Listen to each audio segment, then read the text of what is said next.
అసలు ఏం జరుగుతోంది మెట్రో విషయంలో, దీనిపైన ఇవాళ డిబేట్లో మాట్లాడదాము.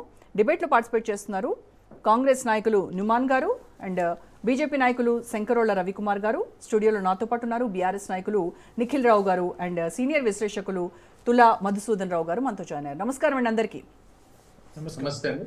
ముందుగా కాంగ్రెస్ నాయకులు నుమాన్ గారితో మాట్లాడదాం. నుమాన్ గారు, ఎల్ఎన్టీ విషయంలో ఏంటి, పాత రుణాలపై 8.25% వడ్డీ భారం ఉంటే రేవంత్ ప్రభుత్వము జాపనీస్ సంస్థ ద్వారా కేవలం 4% వడ్డీకే ఐఆర్ఎఫ్స్ నిధులు సాధించి డే 1 నుంచే ఇది ఒక ప్రాఫిటబుల్ ప్రాజెక్టుగా చేయాలి అనేటువంటి రేవంత్ ప్రభుత్వ కలకు ఇది కలగానే మిగిలిపోయేలాగా ఉంది. మీ ఆశలకు గండి కొట్టింది కేంద్ర ప్రభుత్వం అని ఆరోపిస్తూ ఉన్నారు. అయితే రాష్ట్ర ప్రభుత్వం తలిచింది ఒకటైతే కేంద్ర ప్రభుత్వం చేసేది మరొకటిలాగా ఉంది. ఏం జరిగింది హైదరాబాద్ మెట్రో విషయంలో? ఎందుకు ఎక్కడ ఆగిందంటున్నారు? అంటే మీరు కౌంటర్ గ్యారంటీలు ఇచ్చారు, ఆర్బీఐ నిబంధనలకు కూడా మీరు లెటర్ ఇచ్చేశారు, అప్రూవల్ ఇచ్చేశారు. మరి ఎక్కడ అడ్డంకులు ఎక్కడ వచ్చాయంటారు? టెక్నికల్ గ్లిచెస్ ఇవి, లేదనంటే ఏదైనా పొలిటికల్ యాంగిల్ ఉందా దీంట్లో? Very good evening to you as well as నా తోటి panel members and all the viewers. So ఏదైతే మనం మాట్లాడుతున్నామో మెట్రో ఫేజ్ 2కి సంబంధించి దానికి కావాల్సినటువంటి ఫైనాన్సింగ్, దానికి కావాల్సినటువంటి నిధులు కేంద్రం నుంచి రాబట్టుకునేటువంటి ప్రక్రియలో మనకు ఉన్నటువంటి ఇబ్బందుల గురించి మనం మాట్లాడుతున్నాం. Let me first tell you what is IRFC, Indian railway finance corporation. It is like a financial institution which comes under the union government of India. అది రైల్వేస్, మినిస్ట్రీ ఆఫ్ రైల్వేస్ పరిధిలోకి వస్తూ రాష్ట్రాలు ఎప్పుడైనా సరే రైల్వే కానివ్వండి, metro rail కానివ్వండి, దానికి సంబంధించినటువంటి ప్రాజెక్ట్స్ని ఎగ్జిక్యూట్ చేయదలుచుకుంటే వారు ఈ యొక్క ఇన్స్టిట్యూషన్ దగ్గరికి పోయి ఫైనాన్స్ తీసుకోవచ్చు. మనకి మెట్రో ఫేజ్ 1లో 8.25% ఆఫ్ రేట్ ఆఫ్ ఇంట్రెస్ట్ తో మనం తీసుకున్నటువంటి నిధులకి ఎక్కువ మనం ఇంట్రెస్ట్ కడుతున్నాము అని చెప్పేసి ముఖ్యమంత్రి వర్యులు శ్రీ రేవంత్ రెడ్డి గారు దానిని రీఫైనాన్సింగ్ చేస్తూ దాని యొక్క ఇంట్రెస్ట్ రేట్ ని తగ్గిస్తే మనకి భారం తగ్గుతుంది అనే ఉద్దేశంతో వారు తీసుకున్నటువంటి ఒక డెసిషన్. వారు దాని గురించి మినిస్టర్ గా ఉన్నటువంటి యూనియన్ మినిస్టర్ గా ఉన్నటువంటి అశ్విని వైష్ణవ్ గారి దగ్గరికి మంత్రి శ్రీ కిషన్ రెడ్డి గారితో కలిసి పలుమార్లు వెళ్ళడం జరిగింది, రిప్రజెంటేషన్స్ ఇవ్వడం జరిగింది. వారు అడిగినటువంటి డాక్యుమెంటేషన్స్ తో పాటు ఫీ 260 కోట్ల రూపాయల ఫీ కూడా దీని యొక్క క్రమంలో చెల్లుబాటు చేయడం జరిగింది. అన్ని చేసినా సరే వారు అవునని చెప్పేసి సెంట్రల్ గవర్నమెంట్ వారు ఇస్తామని చెప్పేసి అప్రూవల్ చెప్పినా సరే ఓరల్ అగ్రిమెంట్ వచ్చిన తర్వాత వారు ఎప్పుడైతే ఎగ్జిక్యూట్ చేస్తున్నారో వారు ఇది కుదరదు అని చెప్పేసి రిటర్న్ పంపించడం జరిగింది. అంటే ఏంటిది, వాట్ ఈస్ ద రీజన్ అని చెప్పేసి కూడా చెప్పాలి కదా. ఒక అప్లికేషన్, ఒక బ్యాంక్ కి నేను పోయి అప్లికేషన్ పెట్టుకున్నప్పుడు నాకు నిధులు కావాలి, లోన్ కావాలని చెప్పేసి it could be mortgage, it could be personal loan or it could be anything. ఎందుకు రిజెక్ట్ చేస్తున్నారో కూడా వారు చెప్తారు కదా. మరి ఇంత పెద్ద రాష్ట్రానికి కావాల్సినటువంటి మెట్రో ఫేజ్ 2 యొక్క ప్రాజెక్ట్ యొక్క నిధులు మీరు ఎందుకు ఇవ్వట్లేదు, ఎందుకు నిరాకరిస్తున్నారో అని చెప్పేసి కూడా చెప్పాలి కదా. మరి ఎక్కడ చెప్పలేదు, ఎందుకు చెప్పలేదండి? What is the reason? This is not a politically motivated. నేను ఒకటే విషయం చెప్పదలుచుకుంటాను. బీజేపీ గవర్నమెంట్ ఏదైతే ఉందో వారు ఇచ్చినటువంటి ప్రతి ఒక్క రూపాయి మనకి ఇస్తున్నటువంటి వారు భిక్ష కాదండి. ఇది తెలంగాణకి రావాల్సినటువంటి యొక్క హక్కు. వారు బీజేపీ పాలిత రాష్ట్రాలకి ఏ రకంగా వారు ప్రాజెక్ట్స్ కి డబ్బులు ఇస్తున్నారో మనం ఒకసారి చూద్దాం.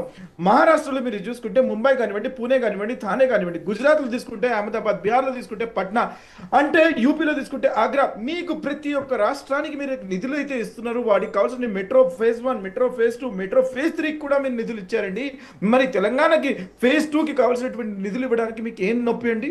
తెలంగాణ రాష్ట్రం నుంచి 4,32,000 కోట్ల రూపాయలు 5 సంవత్సరాలు 2021 నుంచి 2026 వరకు మేము 5 సంవత్సరాల్లో జిఎస్టీ రూపాన డైరెక్ట్ ట్యాక్స్, ఇండైరెక్ట్ ట్యాక్స్ మేము కడుతున్నప్పుడు మీరు మాకు ఇచ్చింది ఎంతండి? 1,84,000 కోట్ల రూపాయలు. అంటే మాకు 50% కూడా మాకు రిటర్న్ రావట్లేదు. అంటే మేము మీతో చేతులు అడగాల? బీజేపీ పాలిత రాష్ట్రాలకి మాత్రం నిధులు బాగా ఇస్తూ ఉంటారు. మాకు కావాల్సినటువంటి నిధులు ఫెడరల్ వ్యవస్థలో మనం ఉన్నాం. భారతీయ రాజ్యాంగం ప్రకారం మనం Indian system is a federal system, it is a union of states. మనం ఏదైతే కాంట్రిబ్యూట్ చేస్తున్నామో దానికి ప్రపోర్షనేట్ గా ఈక్విటబుల్ ఇన్ఫ్రాస్ట్రక్చర్ కోసం వారు ఇవ్వాల్సినటువంటి బాధ్యత కేంద్రం మీద ఉంటుంది. కానీ వారు అలా కాదు, సవతి తల్లి ప్రేమ నేను చూపిస్తాననే మాదిరిగా ఇక్కడైతే ఇవ్వరు. వారు ఎక్కడైతే అధికారంలో ఉన్నారో అక్కడైతే మాత్రం ఇస్తారండి. వారు రూపాయి ఇస్తే వారికి రూపాయిన్నర ఇస్తారండి. మనం రూపాయి ఇస్తే మనకు ₹1 కూడా ఇవ్వరండి. ఇట్లాంటి పరిస్థితిలో మేము ఇబ్బందులు పడుతున్నటువంటి మాట వాస్తవం. Yes, you have rejected it. Now we will look for alternatives. There are alternatives. కానీ ఆ యొక్క ఇంట్రెస్ట్ రేట్ 4% ఇంట్రెస్ట్ రేట్కి రావు, కాకపోతే కొంచెం ఎక్కువ వస్తుంది అనుకుంటా. That options will be evaluated, there is no problem. కానీ ప్రజల మధ్య నేను ఒకటే విషయం చెప్పదలుచుకుంటున్నాను మీ ద్వారా. ఈ బీజేపీ ఏదైతే ద్వంద్వ వైఖరి చేస్తున్నదో, వారు మన మీద చేస్తున్నటువంటి కుట్ర, దానివల్లనే ఇది ఫేజ్ 2కి వాళ్ళు ఇవ్వలేకపోతున్నారు.